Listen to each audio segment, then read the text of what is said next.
தவக்காலம் முதல் ஞாயிறு. முதல் வாசகம்.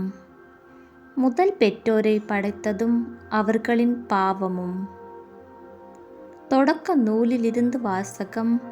அதிகாரம் 2, இறை வார்த்தைகள் 7 முதல் 9 வரையும், 3ஆம் அதிகாரம் 1 முதல் 7 வரையும் உள்ள இறை வார்த்தைகள். ஆண்டவராகிய கடவுள் நிலத்தின் மண்ணால் மனிதனை உருவாக்கி, அவன் நாசிகளில் உயிர் மூச்சை ஊத மனிதன் உயிர் உள்ளவன் ஆனான். ஆண்டவராகிய கடவுள் கிழக்கே இருந்த ஏதேனில் ஒரு தோட்டம் அமைத்து தாம் உருவாக்கிய மனிதனை அங்கே வைத்தார். ஆண்டவராகிய கடவுள் கண்ணுக்கு அழகானதும் உண்பதற்கு சுவையானதுமான எல்லா வகை மரங்களையும், தோட்டத்தின் நடுவில் வாழ்வின் மரத்தையும், நன்மை தீமை அறிவதற்கு ஏதுவான மரத்தையும் மண்ணிலிருந்து வளர செய்தார். ஆண்டவராகிய கடவுள் உருவாக்கிய காட்டு விலங்குகளிலெல்லாம் பாம்பு மிகவும் சூழ்ச்சி மிக்கதாக இருந்தது. அது பெண்ணிடம், கடவுள் உங்களிடம் தோட்டத்திலுள்ள எல்லா மரங்களிலிருந்தும் உண்ணக்கூடாது என்றது உண்மையா என்று கேட்டது.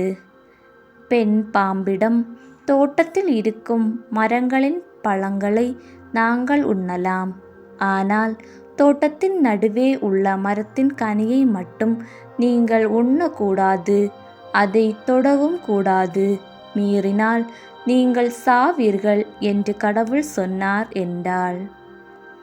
பாம்பு பெண்ணிடம், நீங்கள் சாகவே மாட்டீர்கள், ஏனெனில் நீங்கள் அதிலிருந்து உண்ணும் நாளில் உங்கள் கண்கள் திறக்கப்படும், நீங்கள் கடவுளைப் போல் நன்மை தீமையை அறிவீர்கள் என்பது கடவுளுக்கு தெரியும் என்றது.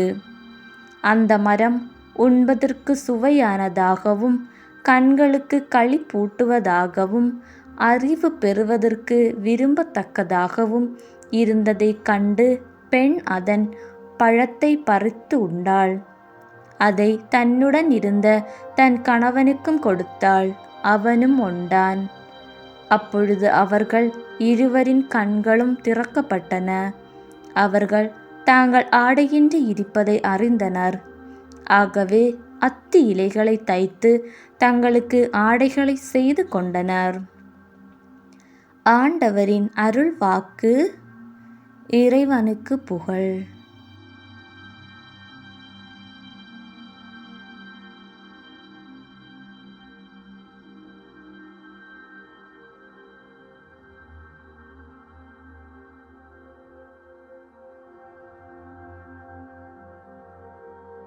இரண்டாம் வாசகம். பாவம் பெருகிய இடத்தில் அருள் அணை கடந்து பெருக்கெடுத்தது.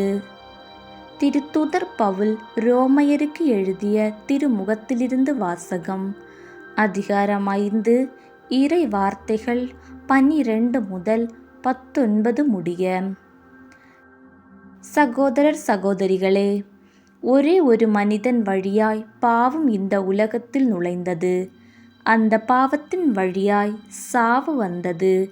அதுபோலவே எல்லா மனிதரும் பாவம் செய்ததால் எல்லா மனிதரையும் சாவு கவ்விக்கொண்டது. திருச்சட்டம் தரப்படும் முன்பும் உலகின் பாவம் இருந்தது. ஆனால் சட்டம் இல்லாத போது அது பாவமாக கருதப்படவில்லை. ஆயினும் ஆதாம் முதல் மோசே வரையில் இருந்தவர்கள் ஆதாமைப் போல் கடவுளின் கட்டளையை மீறி பாவம் செய்யவில்லை. எனினும் சாவு அவர்கள் மீதும் ஆட்சி செலுத்திற்று. இந்த ஆதாம் வரவிருந்தவருக்கு முன்னடையாளமாயிருக்கிறார். ஆனால் குற்றத்தின் தன்மை வேறு, அருள் கொடைகளின் தன்மை வேறு. எவ்வாறெனில், ஒருவர் செய்த குற்றத்தால் பலரும் இறந்தனர். ஆனால் கடவுளின் அருளும் இயேசு கிறிஸ்து என்னும் ஒரே மனிதரின் வழியாய் வரும் அருட்கொடைகளையும் பலருக்கும் மிகுதியாய் கிடைத்தது. இந்த அருட்கொடையின் விளைவு வேறு. அந்த ஒரு மனிதர் செய்த பாவத்தின் விளைவு வேறு. எவ்வாறெனில், ஒரு மனிதர் செய்த குற்றங்களுக்கு தீர்ப்பாக கிடைத்தது தண்டனை, பலருடைய குற்றங்களுக்கும் தீர்ப்பாக கிடைத்ததோ அருள்கொடையாக வந்த விடுதலை. மேலும் ஒருவர் குற்றத்தாலோ அந்த ஒருவர் வழியாக சாவு ஆட்சிக்கு வந்ததென்றால், அருள் பெருக்கையும் கடவுளுக்கு ஏற்புடையவராகும் கொடையையும் இயேசு கிறிஸ்து என்னும் ஒருவர் வழியாக அடைந்து கொள்வார்கள். வாழ்வு பெற்று ஆட்சி செலுத்துபவர்கள் என இன்னும் மிக உறுதியாய் நம்பலாம் அன்றோ? ஆகவே ஒருவரின் குற்றம் எல்லா மனிதருக்கும் தண்டனை தீர்ப்பாய் அமைந்தது போல், ஒரே ஒருவரின் ஏற்புடைய செயல் எல்லா மனிதருக்கும் வாழ்வழிக்கும் விடுதலை தீர்ப்பாய் அமைந்தது. ஒரு மனிதரின் கீழ்ப்படியாமையால் பலர் பாவிகளானது போல், ஒருவரின் கீழ்ப்படிதலால் பலர் கடவுளுக்கு ஏற்புடையவர்கள் ஆவார்கள். ஆண்டவரின் அருள் வாக்கு. இறைவனுக்கு புகழ்.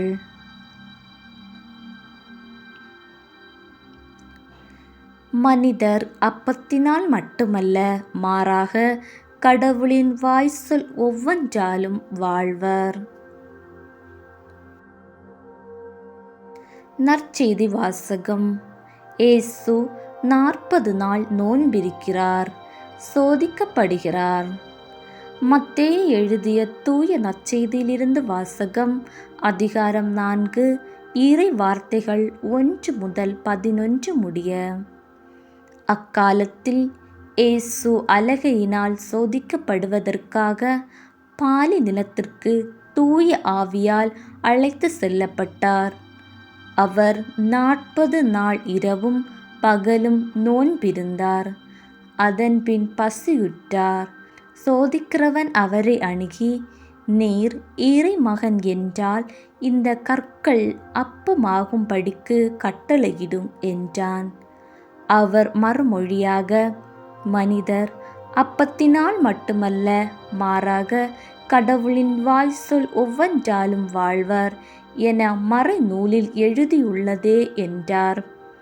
பின்னர் அலகை அவரை எருசலேம் திருநகரத்திற்கு கூட்டி சென்றது. கோவிலின் உயர்ந்த பகுதியில் அவரை நிறுத்தி, நீர் இறைமகன் என்றால் கீழே குதியும். கடவுள் தம் தூதருக்கு உம்மை குறித்து கட்டளையிடுவார். உமது கால் கல்லில் மோதாதபடி அவர்கள் தங்கள் கைகளில் உம்மை தாங்கிக் கொள்வார்கள் என்று மறைநூலில் எழுதியுள்ளது என்று அலகை அவரிடம் சொன்னது. இயேசு அதனிடம், உன் கடவுளாகிய ஆண்டவரை சோதிக்க வேண்டாம் எனவும் எழுதியுள்ளதே என்று சொன்னார்.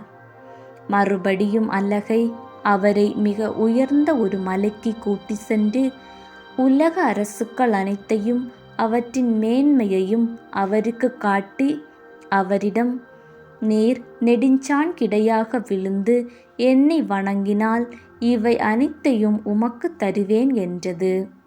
அப்பொழுது இயேசு அதனை பார்த்து, அகன்று போ சாத்தானே, உன் கடவுளாகிய ஆண்டவரை வணங்கி அவர் ஒருவருக்கே பணி செய் என்றும் மறைநூலில் எழுதியுள்ளது என்றார். பின்னர் அலகை அவரை விட்டு அகன்றது. உடனே வானதூதர் வந்து அவருக்கு பணிவிடை செய்தனர். ஆண்டவரின் அருள் வாக்கு. கிறிஸ்துவே உமக்கு புகழ்.